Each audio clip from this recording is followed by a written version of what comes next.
Hey y'all, it's August the 8th, 2017, and I just seen a video that went viral. Probably a lot of y'all already heard it, especially the older grown up folks probably heard of this video that Sinead O'Connor put out.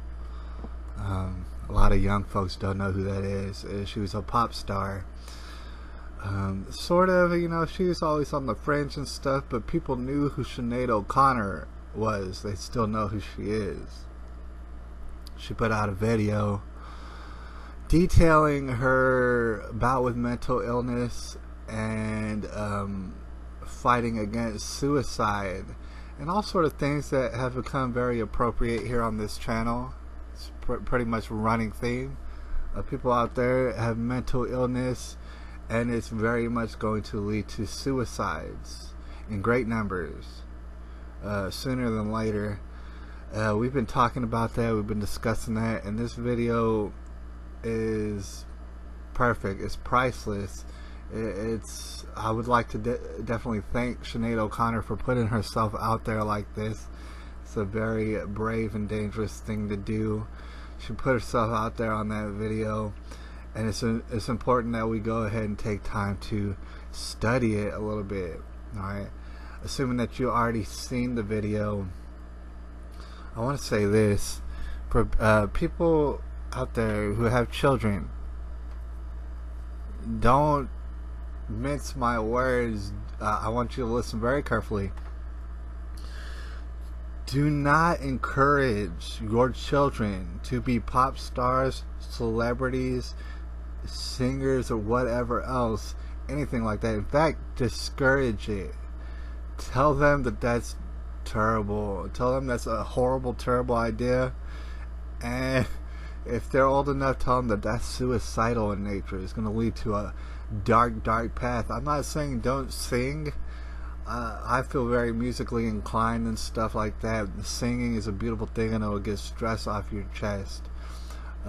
Thing is, don't have your children thinking that it's a normal thing or a good thing to want to be a celebrity, because dude, you see mountains and mountains of evidence. Celebrity ain't gonna bring you peace. So celebrity ain't gonna bring you success in your life. It don't matter how much money you have, how many hit records you have. None of that matters. Alright? So this should be discouraged across the board by parents who actually do see what's coming down the pipe and do give a damn about their children. There's going to be countless other people out there whose parents, and they'll be encouraging their children. They'll be basically pushing their children into this lifestyle. Alright? They simply do not know what it is they're doing. They don't know up from down. They are completely, totally, and utterly lost, these parents. But there's parents out there who will see this video and they'll know that I'm not exactly a genius or a brilliant guy, but the thing is, I delivered the word of God to you. You do not want your children going down the road of celebrity. Alright, that being said, I'm not here to bash Sinead O'Connor. Far be it from me to do that. I don't really know anything hardly about her and stuff. The thing is, what I'm here to do, or to attempt to do, is show compassion to her, because I seen this video and it did move me. It is something to think about. Alright, it will produce empathy in you. You see a person crying out like this, desperately, so very alone, the way that we've been talking about here on this channel. Alright, I want to help Sinead O'Connor, and of course I want nothing in return. The thing is, sometimes I make videos and I understand that I have a low subscribership, but sometimes I make videos and they get seen directly by celebrities or people involved in very interesting cases. I will get contacted by them directly. So assuming that there's a chance that Sinead O'Connor will see my video, I want her to know, listen, I have my own life. I have to live it, but I care about you and I want nothing from you. I care about you, and it's because of this that I want to lend you some advice. And the advice that I'm lending is not something new. It's not the first time I've said it. It's not the first time Sinead O'Connor has even thought these things. I'm sure she's already thought exactly what it is I'm about to say to her. However, I feel that it's very necessary that I reiterate, because in this point in her time, in her journey, these 2 points need to be reiterated, and they need to be dwelt upon. They need to be taken to heart. All right, the first one, and it's very hard to deal with. A lot of human beings struggle with this. I know I've struggled with it before too. Something that Sinead needs to think about, something that so many people out there need to think about, and that's this. She deserves, Sinead, you deserve every last bad thing that's happened to you. I also deserve every last bad thing that's happened to me, and every bad thing that's going to happen to me from here on out. I deserve it. I asked for it. I have it coming. You do too. The thing is, this is very hard for people to admit to themselves, because innately you just feel a sense of wanting people to understand how innocent you are. You want people to understand how good of a heart you have, and the thing is, you probably do have a great big heart. Alright? So it's very hard to admit to yourself, listen, all the bad things that have happened to you, every last one, you deserved for them. You brought them about on yourself. It's a hard thing. People very much struggle in coming to terms with that. And I'll go even further. Every good thing that's happened to you, Sinead, every blessing that you've gotten in your life, every blessing that I've gotten in my life, every time that I was able to sit back and go, I feel good. I actually feel good. All these good blessings that we've had, we don't deserve not one of them. Not one. We don't. We don't deserve any of these good blessings. Alright? God was good enough to give us the blessings either way. And Sinead, she's a little bit different than most people out there, because Sinead, you can kind of tell, I mean, it's written right there on her chest. She does believe in God. She does believe in Jesus. So she does have a leg up here. Right? She's already has an understanding of God and Jesus. However, you can't, nor will you ever understand God and Jesus enough. Me too, me especially. I'll never understand God enough. I'll never understand Jesus enough. Every single day that we wake up and we're breathing is another day to learn more, to dive in further into the love and the umbrella that is Jesus. Right? God, His Son is Jesus, saw to it that you and I have gotten every single blessing that we've ever received. We never deserved one of them. Right? And like I said, that's harsh. That's a harsh pill for people to swallow. And some never will. I had to reiterate to you that is definitely a step. And although I did not introduce this to you, you've already heard this sentiment. That is absolutely a step that's going to carry you into peace, into contentment with yourself. Now, before I go any further, as far as mental illness, yeah, it's exploding all over the place, for sure. Alright, as far as mental illness goes, if you were to track all the hundreds of various saints throughout history, ever since Jesus, alright, you're going to note that most of them are considered mentally ill. Alright, that is just the case. So I don't know if people out there might want to get rid of their mental illness.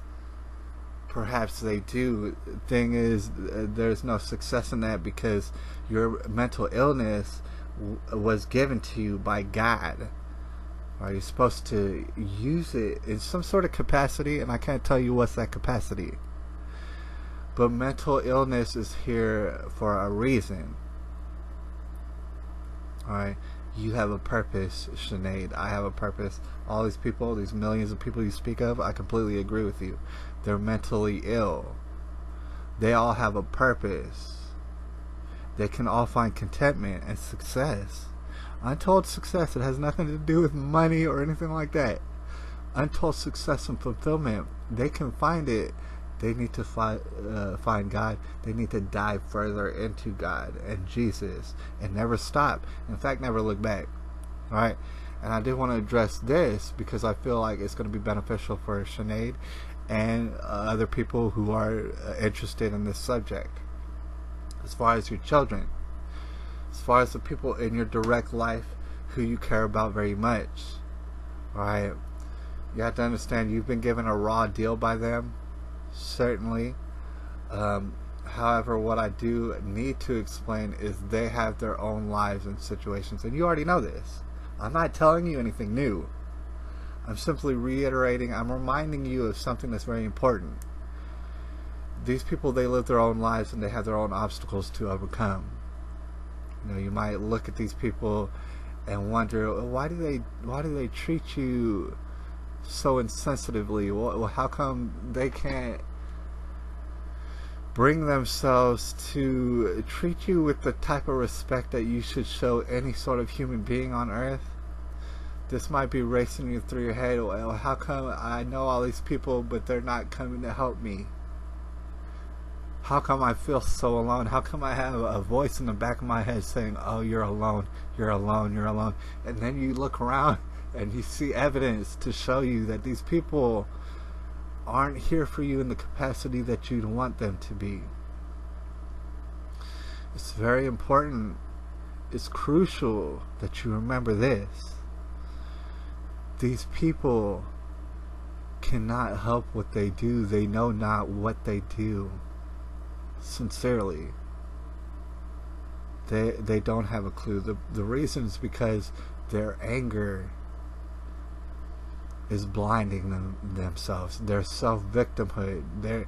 They're clinging to their own innocence, and their innocence really does not exist. But they're clinging to it because they want to portray themselves as being perhaps a victim in their own situation. Right? So they let anger get the best of them.